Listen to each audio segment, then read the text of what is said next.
Welcome to the Subjective Professor podcast, where we reject coercion and hypocrisy. It's Monday, July 6th, 2026, episode 539, and we're going to talk about freedom. So Peter Schiff has a couple of great episodes on July 4th, Independence Day, and I echo his sentiment. But I'm not really a historian, and I don't want to do a whole lot of research and talk about some interesting aspect of July 4th. I just don't want to, and I can't. So I'm just going to talk about my own personal journey to freedom. And the first time I really started talking about or thinking about freedom was when I think I was in seventh grade, and I attended the church's Bible study, and they were talking about freedom, but it was also in Korean, so I could only catch a phrase or two at the time. And I just started thinking about it. I know my dad came to America to study freedom, and then he got sidetracked and got into philosophy. But freedom was the concept. He originally traveled all the way to America to study. So when I was growing up, in spite of the fact that my father prioritized freedom, we didn't really talk about it so much. And when I was younger, I was filled with all of the socialization from school. I was full of idealistic thoughts, but I really didn't understand freedom uh, because I was living with my parents, and my parents being strict, old school, extremely academically successful Koreans. And if you understand Korea in any way, then you understand what that means, that their whole lives were dominated by studying, and they thought that all we had to do was study. That was the meaning of life, is studying. So I would always dream about having freedom to be able to do whatever it is that I wanted, where I didn't have to study and to study Korean all of the time. So they were really strict. Uh, and instead, my mind started turning to issues of justice, right? So I'd watch movies, and I had to have gotten the idea from the movies at the time. And I do remember watching certain movies and thinking, yeah, this is just it's all about justice. So I went to Korea back in the 90s and decided that for my master's thesis, I would examine social justice. It was kind of a trending term, and I thought, oh, why not just use this opportunity in Korea to study social justice? Now, um, resource material was kind of limited. This was pre-internet days, and so if it wasn't in the library, it just wasn't there. But the stuff that they did have, I found, was full of hypocrisy. I mean, it was just really difficult to establish some sense of justice without stepping on the justice of others. And it would have been easy to just give in and just follow the crowd and say what everyone else was saying. But of course, because of my own partially contrarian personality, I just couldn't do that. I couldn't just do something because everyone else was doing it. So when I came back to America, I got more of it in grad school here. And people would mock the idea of freedom, right? That, oh, in America, people say we have freedom, but it's only freedom to be a slave, right? You're a slave to the system, you're a slave to capitalism, whatever. And you're so inundated with that, you begin to think, oh, well, maybe that's what it's all about, especially since I didn't have a lot of theory, uh, in my head, not a lot of information to push back. So freedom, as it turns out, while I was studying, doing my coursework for my doctorate, was just a pipe dream. Freedom is just not enough. In fact, freedom can only be taken advantage of if you're rich. And so freedom is just secret protection for the wealthy. But what nagged me was the fact that everyone in the room that was speaking so negatively about rich people and freedom, they all wanted more money. They wanted more pay. They wanted better living conditions. They wanted all this stuff, which requires money. And I thought that was kind of interesting because on the one hand, they demonized all this wealth and comfortable living, yet at the same time, they wanted it for themselves, except just enough, right? So then the interesting situation for me was how much, what's the limit? And once you make that determination, then it's supposed to be satisfactory for everyone, always in any given situation. And that seemed kind of problematic. And you know, and eventually it becomes hypocritical. But what was clear was all this injustice, right? There's injustice everywhere. People were constantly pointing out racism, inequality, discrimination, stuff that was unfair. It's everywhere. You could pretty much do that. And I figured out early that that's all graduate work was trying to find something else to complain about, get your PhD, and then you can make your living complaining about the stuff that you wrote about first, right? So that's the problem with a PhD. You have to be the expert. Other people can't have already written about it. It has to be an original idea. So you just follow the formula and find a demographic group, a racialization, a generalization that no one has written about. And then you start doing the same thing that everyone else had already done. You follow the pattern. So that's what I was supposed to do as well, but I couldn't because of all the hypocrisy in that kind of approach. So, but I got my PhD. I kind of went a different direction. Um, so I was okay with it, like it wasn't hypocritical, but at the same time, it didn't follow the same path that everyone else did, which is basically, oh, you have to start getting politically active, you have to start protesting, you have to raise awareness, and then get legislation passed. That's basically the goal that you're supposed to set for yourself. And I just couldn't do that. And then after I got my PhD and I started teaching at the university, the school revamped the reading list that we were supposed to choose from to teach students. And one of the books, I wasn't familiar with any of the books, economic books that were on there, but I had to choose one. And I looked and I was looking for the shortest book to assign because students don't like to read. And I didn't want to have to assign a really big book because then I would have to read it. And after all, economics was the most boring subject to ever to study. And so I found Milton Friedman's Free to Choose, and it has the word free in the title. So I figured it can't be that bad. And it was just as long as all of the other books. So I figured, why not? And that was it. I stumbled on Friedman's Free to Choose. And it was from there that I got my first introduction to the free market. And it was not just the concept of freedom, but what happens when there is freedom. It's the existence of choice. You begin to have choices. So it's not just, oh, I'm free to make the only choice that's made available for me. But no, there would be many, many choices because it's not just you that has freedom, but everyone else has freedom too. Freedom to market something differently, to produce something that's different from what was already there so they can make money as well. And so it's not only the freedom, but the result of freedom, which is choice. There's a lot of choices that we are free to choose from. So the choices, where do they come from? All these different possible selections that we can choose from. Well, it's because other people are trying to make a buck. And where did those ideas come from where they would try to produce something to make a buck? Well, they're trying to solve a problem. So all this stuff that we see in society is the result of someone trying to solve a problem, trying to address a situation, a different kind of problem. And problems of dissatisfaction, problems of high prices, restrictions of one kind or another, or the non-existence of something that would be really helpful.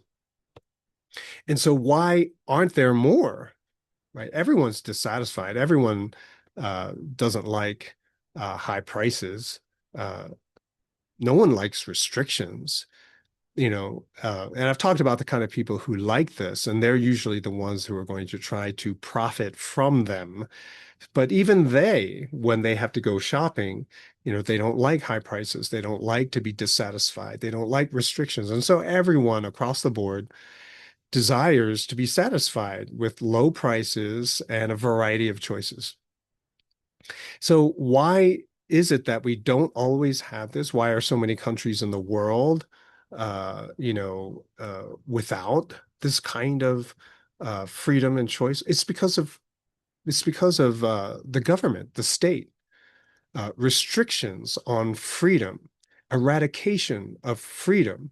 And once you realize that when you eradicate freedom, when you take away individual freedom, you also, at the same time, take away possible choices that are available for people to make. So it's not just one thing. Oh, we'll make the world safe. And in order to do that, we take away your freedom. Well, it's not that you have more safe choices to choose from. No, you have fewer choices, and whether they're safe or not doesn't really matter. It's the one that you are supposed to choose, and therefore you assume that it's going to be safe. You have restrictions on movement. You have restrictions on manufacturing, on selling things, on development. Um, Construction methods, construction materials, development of new products and new building materials, all of this stuff. These are all restrictions of freedom. Um, so what drives all of it? Why is there continually better choices, cheaper choices, variety of choices in a society that has lots of freedom? Well, it's because people want to become more efficient. The more efficient you are, the more money you can make, the more profit that you will have. And to top it off, the more efficient you are, you can lower your prices because you're now going to make your money not by the price itself, but by volume, by the number of units that you're going to be selling. So you create more in less time for less money. And so therefore all the products that you're going to sell are going to decrease. Now, who doesn't like that, right?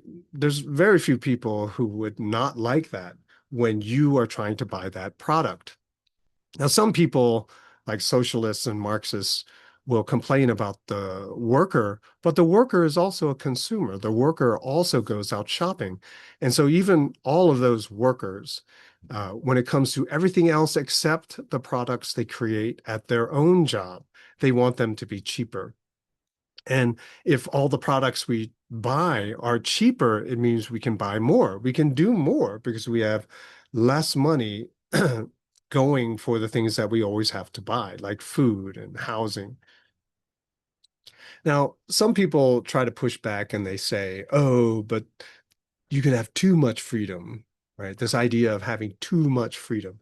Like, oh, you have too much freedom, so people start using drugs. Well, you know, the reality is that you have drug addicts even when it's criminalized.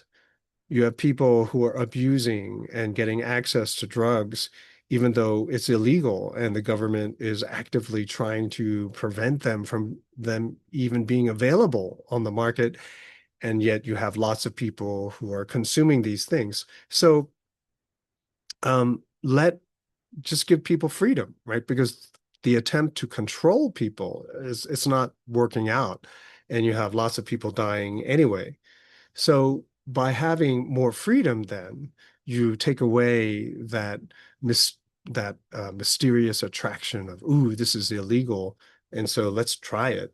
If everything becomes above board, then it's a lot easier to track people who are selling it, have to be licensed, and so you're not going to intentionally sell it to people so that they become addicts. And so you have fewer people dying, right? Just Portugal, who decriminalized all drugs, you see that is in fact the result. With more freedom comes more responsibility. People then turn around and start taking care of themselves more. Also, more freedom means it's easier to get rich. And so a lot of people who turn to drugs, a significant number of them, they have no other options. They're already homeless. They already don't have a job. So why not start doing drugs, right? I know I'm simplifying it a little bit, but oh, but getting rich, no, that's bad because now you're promoting greed, and greed is really bad. Now, I had a couple episodes on greed, so I won't go into that again. Basically, we're all greedy, so whose greed is bad and whose greed is good? Just look at our federal government, and we have $40 trillion in debt, but no, they aren't greedy, right? Um, Now, people can only get rich if they produce something that other people want, and they do it efficiently. So then they would have a large profit, right? A large profit at the end of the day. Now, before you go bent out of shape and saying, oh, see, this is why greed is bad. No. I mean, think about it. Henry Ford or anyone who's building anything, because you're producing so much more, you can lower the price. You lower the price so that more people can buy it, but because uh, you've become so much more efficient, even though you lowered the price, you can still make a large profit as a result.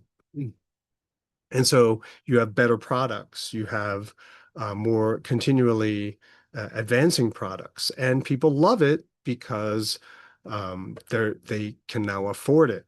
And this happens across the board. It never stops. It's this relentless march towards decreasing prices.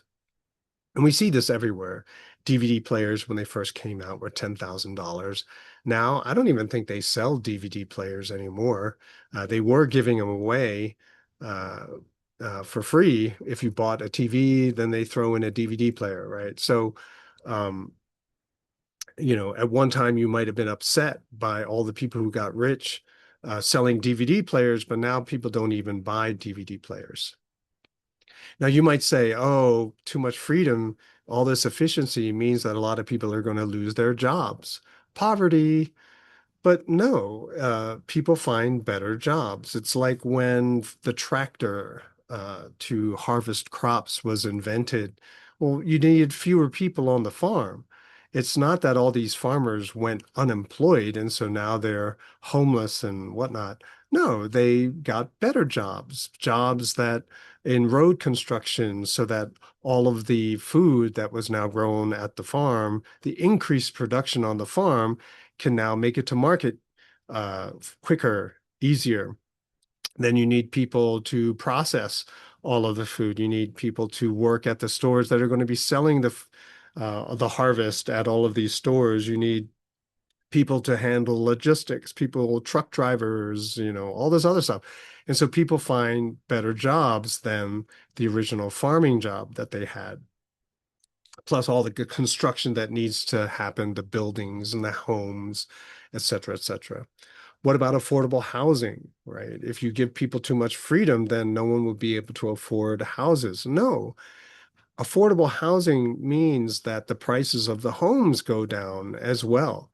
Now, I know, especially Donald Trump highlighted the fact that a lot of people are using their homes as equity, that is their savings. And so by selling their house when they retire, that's where they're going to get a lot of money. And so you want houses to increase in value. But the problem here is that homes only took that role because of all the inflation. If homes never went up in price, but rather went down in price, then you don't look at your home as your most valuable asset any longer. In fact, in Korea, because housing construction has become so quick, so fast, that if you don't like your house, instead of moving, you just you destroy your house, you raise the house, and then you rebuild a house more to your liking in the same spot, right? So in that process, in the month or 2 months that it takes to build that house, you just live in a hotel, right? And it's cheaper to do that than to move to another house. So if housing prices go down, you automatically fight homelessness, and everyone gets to have housing. Unlike when the government tries to provide affordable housing, then you have homes that are just way too expensive, right? I talked about this before, but San Francisco contracted people to build affordable housing, and the housing ended up being over $700,000 per unit. Like it was a high-rise apartment thing, and each unit on in that building cost over $700,000. That's not affordable housing. And we have to keep in mind that there's always going to be accidents. People do dumb things, whether or not there are laws or regulations or not. Human error generally tends to be the cause of many accidents, not so much whether a product is safe or not. I mean, think about it. How safe can you make a chainsaw? Um, yeah, I don't know. I use them all the time, but it doesn't seem to be a safe way of making the chainsaw itself safer. I mean, you're cutting wood with the thing, and so the accidents happen as a result of human error. So what's the conclusion? Well, the conclusion is that people who have the freedom to choose from a variety of choices generally will not choose slavery. They will not choose poverty, right? So of all the, like, there's a lot of things you can choose from. Well, I can choose employment or slavery. I think I'll try slavery for a year or two. No, it doesn't work that way. Okay. If there are many, many choices, uh, which are made available by other people who are also free, well, you're not going to choose slavery. You're going to try to choose anything other than slavery. People do not choose poverty. They don't intentionally make choices which will lead them into poverty. Sometimes people make bad choices, which then they end up being poor, but they thought that it was the way to become wealthy. That's why they chose it. They didn't think that it was a way to become poor. People don't make choices so that all the prices will go higher. You want to make choices so that the prices can go lower. People don't choose unemployment unless there is no choice. I can't get a job. And a lot of jobs that have requirements, like applicants are required to have these skills. Well, the more regulated the government, the system is, regulations from the government, the more regulated things are, the less qualified you will be for most of the jobs that are out there. And so there it is. Who restricts our freedom? Who takes away our freedom? That would be government. Government restricts the opportunity for us to exercise our freedom of choice by giving monopolies to employers, to businesses, to phenomena all over society, because they are the only ones now in charge of providing a service. Then it's basically monopoly status. And so the only monopolies in society are the ones that have been ordained, determined, decided by the state itself, right? So public schools are monopolies. Drug companies are virtually a monopoly. So whenever you see less and less choice characterized by higher and higher prices, then you know there is monopolistic practices going on. So it's actually a lot of the people who fight for legislation, who try to raise awareness so that there is a resulting legislation. They are the people who are taking away our power of choice. They are taking away our freedom, which is kind of counterintuitive a little bit. So it's the very people who promise to help that are actually keeping people down. Uh, Sometimes, I'll say this about the United States, and a lot of students will say, "You hate America," or others would say, "Wow, America is just, it's over. So where would you live? If you could live anywhere, where would you live?" And I would always say, the United States. It's hard to find a place better culturally and historically. The United States has a history of freedom, as much as the young people today don't appreciate or even understand it. There are still a lot of people who understand what freedom is and what it's meant for, right? The rest of us just have to remember, uh, what freedom is and what it's for. Freedom not only to make the choice that we want to make as individuals, but also the freedom to create more choices for other people. And that whole process results in the prosperity for everyone. And that's it. That's my episode for the today, and I'll talk to you next time.